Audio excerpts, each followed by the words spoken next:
राधिका एक बहुत ही खुश मिजाज लड़की थी जो एक छोटे से गांव में रहती थी। चारों तरफ सुनहरे गेहूं के खेत फैले हुए थे। उसके पिता रामू एक नेक और मेहनती किसान थे जो अपनी प्यारी बेटी के लिए कड़ी धूप में दिन रात काम करते थे। उनकी छोटी सी झोपड़ी फूस की छत और मिट्टी की दीवारों वाली भले ही सादी थी, लेकिन प्यार और हंसी से भरी हुई थी। राधिका अक्सर अपने पिता के साथ खेतों में जाती, उनके लंबे कदमों के साथ चलने की कोशिश करती हुई। वह खेत के किनारे बैठ जाती, एक प्यारी सी धुन गुनगुनाती और अपने पिता को काम करते हुए देखती। उसकी हंसी खेतों में गूंजती, रामू के थके हुए चेहरे पर मुस्कान लाती। अपनी मुश्किल परिस्थितियों के बावजूद राधिका और उसके पिता अपने साधारण जीवन से संतुष्ट थे। उनके पास एक दूसरे का साथ था और बस यही मायने रखता था। वे कड़ी मेहनत और लोगों की दयालुता में विश्वास रखते थे और उनका विश्वास हमेशा मुश्किल समय में उनका साथ देता था।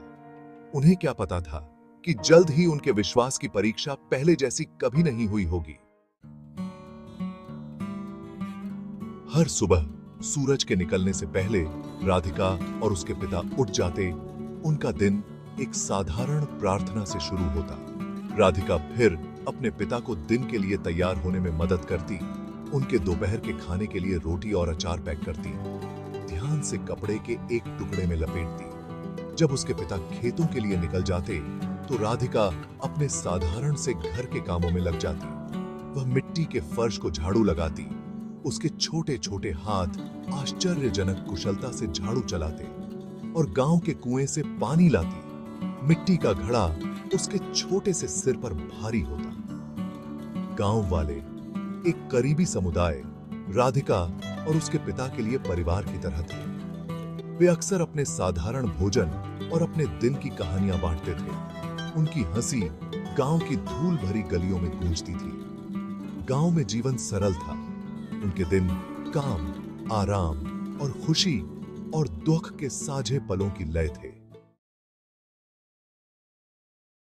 एक गर्मी, सूरज ने अत्यधिक तीव्रता से अपनी किरणें बिखेरी। कभी हरे भरे खेतों को झुलसे और फटे बंजर भूमि में बदल दिया। बारिश के लिए तरस रही धरती पत्थर जैसी सख्त हो गई, जिससे रामू के लिए जमीन पर काम करना मुश्किल हो गया। गांव की जीवनदायिनी कुआं सूखने लगा। उसका जल स्तर दिन ब दिन घटता गया। भीषण गर्मी ने रामू के स्वास्थ्य पर भारी असर डाला। वह कमजोर और थका हुआ हो गया। उसका शरीर असीम पर रिलेंटलेस धूप और पानी की कमी का सामना करने के लिए संघर्ष कर रहा था। फिर भी वह राधिका के लिए अपने प्यार और अच्छी फसल की उम्मीद से प्रेरित होकर काम करता रहा। एक दोपहर जब सूरज निर्दयता से चमक रहा था, रामू खेतों में गिर पड़ा। उसका शरीर प्यास से तड़प रहा था। राधिका अपने पिता की दुर्दशा को भांपते हुए खेतों में दौड़ी। उसका दिल डर के मारे तेज हो रहा था। उसने उसे बेहोश पाया। उसका चेहरा पीला और होंठ सूखे हुए थे। हताश होकर वह एक घर से दूसरे घर दौड़ी, पानी के लिए भीख मांगती रही।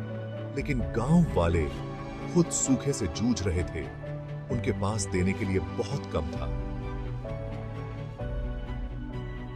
राधिका का छोटा सा दिल डर के मारे धड़क रहा था जब उसने अपने बेहोश पिता को देखा। उसकी पथरीली त्वचा पर आंसुओं की धाराएं बहने लगी। वह जानती थी कि उसे बचाने के लिए कुछ करना होगा, कुछ भी।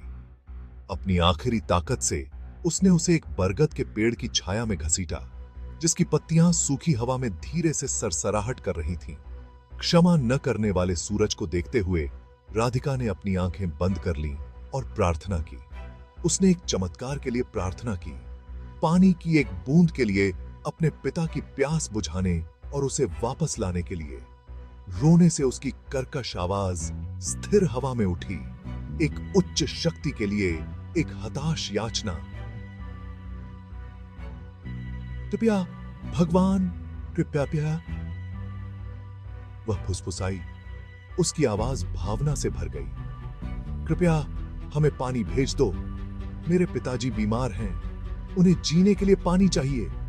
मैं तुमसे विनती करती हूं, कृपया हमारी मदद करो। एक बच्चे के मासूम विश्वास से भरे उसके शब्द हवा में लटके हुए थे, एक बेटी और उसके पिता के बीच अटूट प्रेम का प्रमाण।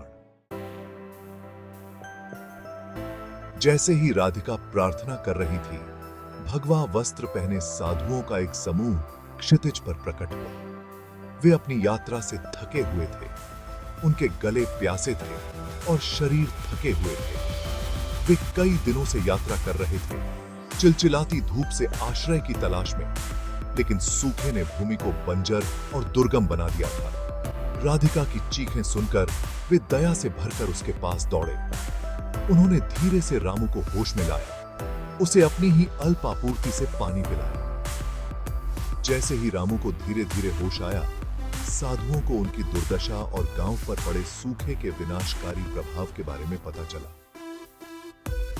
चिंता मत करो बच्चे, सबसे बड़े साधु ने कहा। उसकी आवाज शांत और आश्वस्त करने वाली थी। हम यहां मदद करने के लिए हैं। उसने राधिका को देखा, उसकी आंखें दया से भरी हुई थीं और कुछ और संकेत दे रही थीं, विस्मय जैसा कुछ। आपकी प्रार्थनाओं का उत्तर मिल गया है छोटे, यह आपका विश्वास था जिसने हमें यहां निर्देशित किया। साधु लोग राधिका और उसके पिता के साथ रहे, जड़ी बूटियों और प्रार्थनाओं से रामू को स्वस्थ होने तक। उन्होंने अपना भोजन और पानी साझा किया।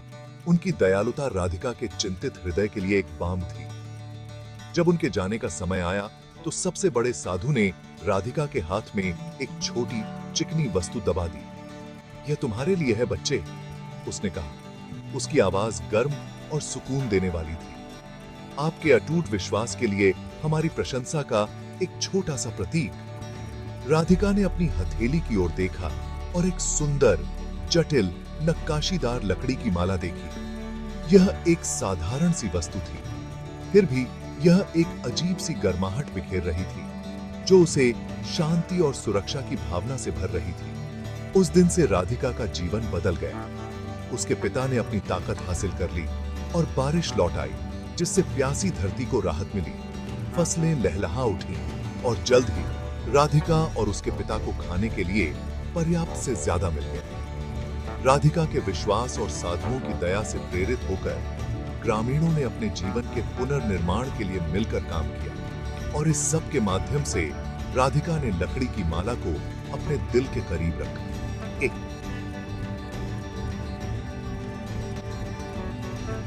एक अनुस्मारक के रूप में इस सबसे अंधेरे समय में भी आशा और दया प्रबल हो सकती है।